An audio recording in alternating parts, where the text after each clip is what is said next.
Speaking of God, I'm a big fan of, and I think you're a personal friend of the lovely Paul Newman faced Kevin Brennan. Right? He's a good I guy. I think he's hilarious, but I also think there's a very high possibility that he may have a lot of undisclosed mental health problems. Like, and that's just the fact. Like, he's unnaturally angry, and he gets so pissed off over everything. But for you personally, as a friend of him, what's it like being around Kevin, knowing that he's so quick to get angry at people, and then also what's it like for you as a comedian to see the fact that he gets into these public feuds that seems to sometimes, not always, lead into a lot of side taking. Um, I think he knows what he's doing. The one thing about Kevin is like when he gets angry at people, at least he keeps the humor in there, so it's funny. It's hilarious. I think he's doing it. I think part of it's real and part of it's like he knows he's going for the joke. I don't think he takes himself too serious sometimes. Um, but yeah, he knows what he's doing. It's humor, and he's not a dick. He doesn't go around being an asshole to people. Although I guess I mean I wasn't there when he tried to get his bike repaired and stuff. But or he got in a fight with his bike repairman, Uh, or he got headbutted by a door guy in his building. So I don't know, but I think some of it he does for material. But yeah, I do think it's. I mean, it worked for him. You got to admit, he's funny doing. Like I think he knows what he's doing because he's still funny while doing it. He's not doing it to be a dick. Now, when people do it to be a dick and they're just being a dick and there's nothing funny about it, it's like, all right, what are you doing? Like this is just silly. I think that the thing about Kevin, who I sexually call Big Dog Kev, it's that he does seem to fight with everyone and feud with everyone. Like this whole thing with Gino Bisconti at the minute, it's a bit intense. But he during the pandemic, he said the funniest fucking thing I heard during the pandemic was that when Chrissie Mayr was allegedly at the Capitol building. Chrissie, by the way, I interviewed about an hour ago, just before this, which is why I'm a bit drunk because I was drinking during it. And then she showed me her tits. Well, maybe There she you didn't. go. Maybe she didn't, but I imagined it. And I'm going to tell people that's what she did anyway. But Kevin said, Kevin Brennan goes, he says, I have evidence that Chrissie was at the Capitol. Well, I think it's out of the bag. I mean, I think she owns it now. He goes, I think she owned it. I have evidence that Chrissie was at the Capitol building. According to my sources, they know she was there because on the floor they found red hair. uh, Oh my god. Uh, and you think that'd be a weird place to shave your pubes? You think you'd wait till you get home to do it, but you're like, that's no, that's I'm going to storm the Capitol and I'm going to woman groom. I'm that's going to groom myself. that's the thing about Kevin that's so funny. Like when he says shit like that, he's at one point he's saying it to take a shot at her, but then on the other hand, that's such a ridiculous thing to say. Yeah. Like Which exactly. you got to groom. You're not, you want to look good if you're going to storm the Capitol. You don't know what you're going to do once you get on Nancy Pelosi's desk. Maybe I'm going to fuck a Viking, Oh the guy my in the god. Viking helmet.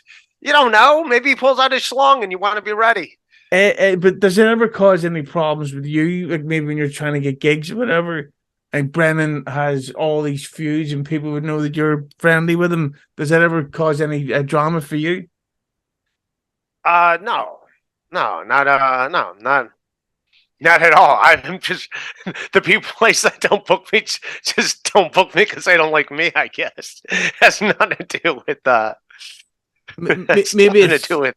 maybe it's because of all the racist stuff you keep saying. Yes, yeah, whew, yeah. But of course, we mentioned the lovely Chrissy. You also mentioned when we did the Rock Bottom podcast, which we can find at. Oh, patreon.com/Ray DeVito. There we go. And you'd said that you had not a feud with her, so not putting words in her mouth, but you'd had a type of a fallout with her. Tell me more about that disagreement that you had.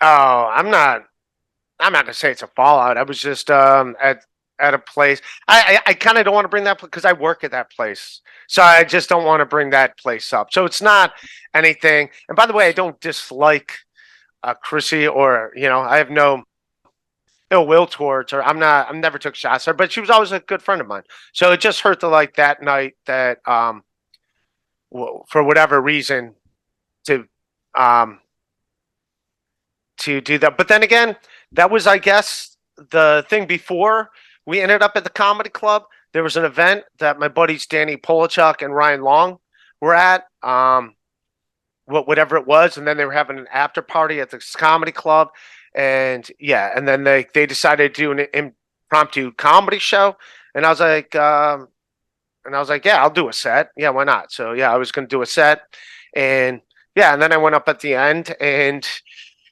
for the for the people that were in there after I was not brought up great on stage, they were fine, but I just felt bad that it was awkward but I was like, but yeah, it didn't bother me. I don't care.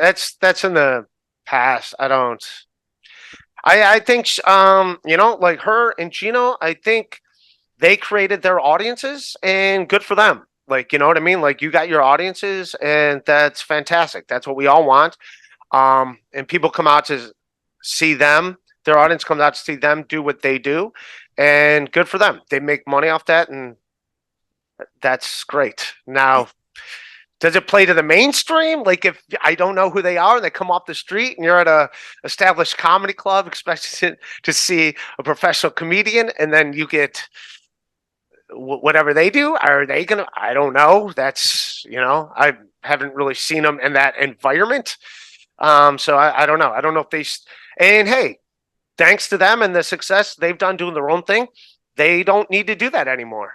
Like, they don't need to do a spot at the Stand Comedy Club on a house show, or the Comic Strip on a house show, or because they got their own audience that they can cater to, and they make money doing that. So hats off to them. Good for them. They found an audience. Yeah, that's one of the things that I think that Chrissy deserves a lot of credit for. And not just the nudes that she sends me every week. I'm only joking. I send you nudes too. You act like you don't get my nudes, you son of a bitch. Yes, but you send them to my mom's house. What the fuck? Whatever happened to the DM? You silly, they were for you. They were for you the whole time. Silly goose.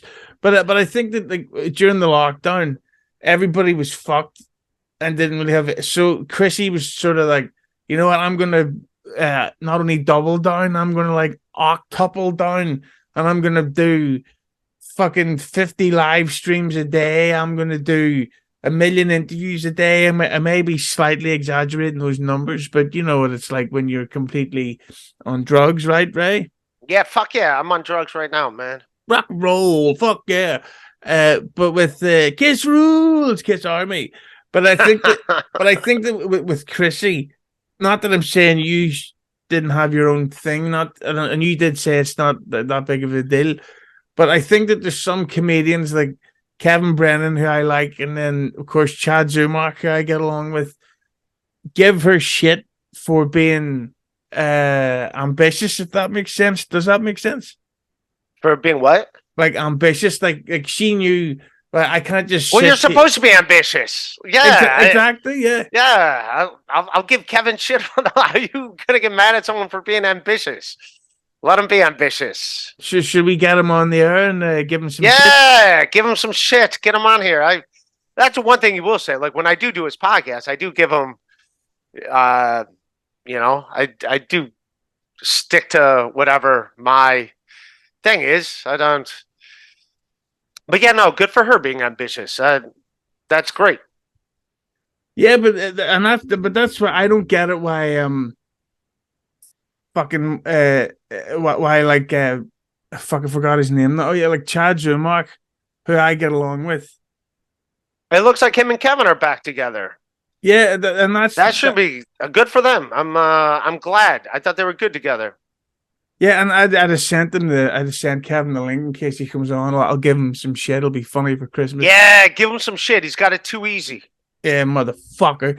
Yeah. But I think that Let's take him down a notch, that son of a bitch. yeah, like I seen them making fun of Chrissy doing Content House. But Yeah. the problem is that is now to be fair, I didn't see it, and I did hear from people. I didn't watch a Content House. I didn't watch it. Like that's yeah, but at the same time, it's not that bad of an idea. It's just that right. unfortunately, it's really tough to do Content House today on YouTube when there's such insane levels of restrictions.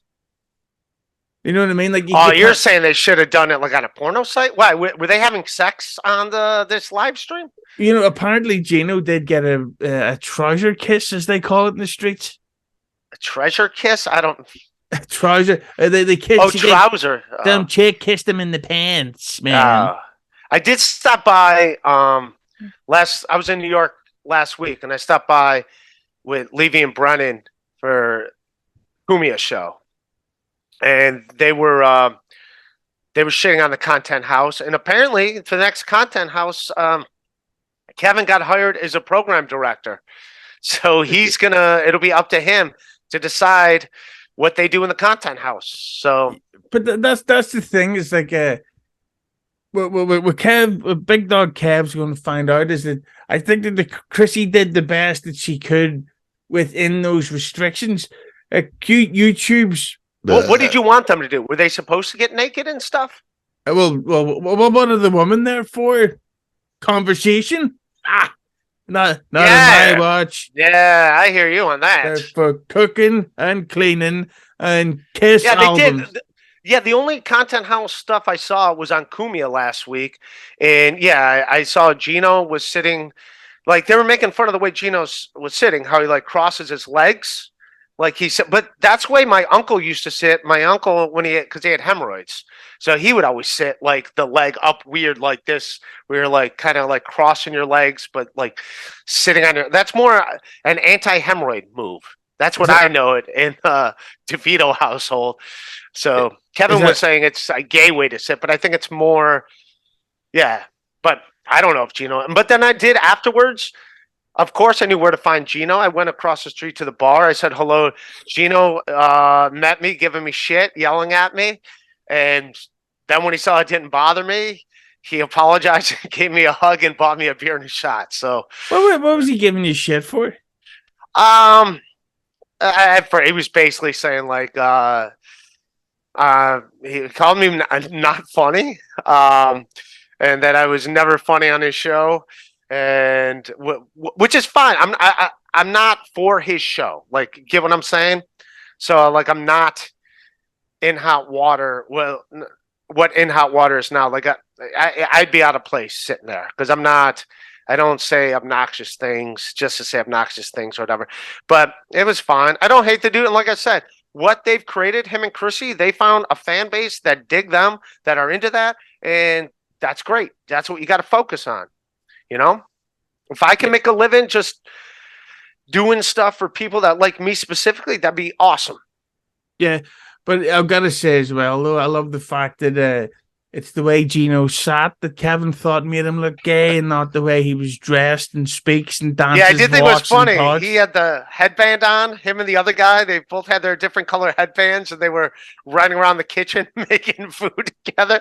Yeah. That looked pretty good. They looked like the ambiguous gay deal, just bouncing back and forth with their little fucking. They kind of, because one was red, one was green, kind of like Mario and Luigi, just like going back and forth, throwing barrels at Donkey Kong.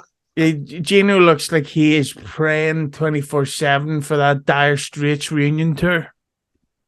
Well, yeah, that dude did have.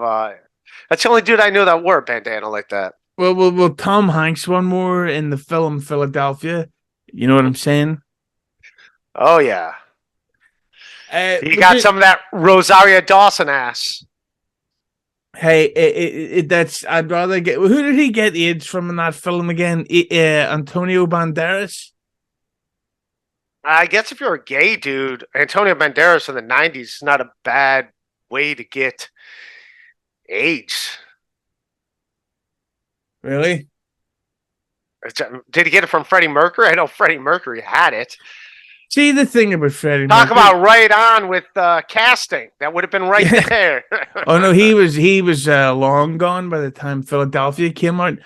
I just think it's such a shame of Freddie Mercury. If he'd washed his dick under a tap once in a while, we could have got another album or two out of him. Hell yeah.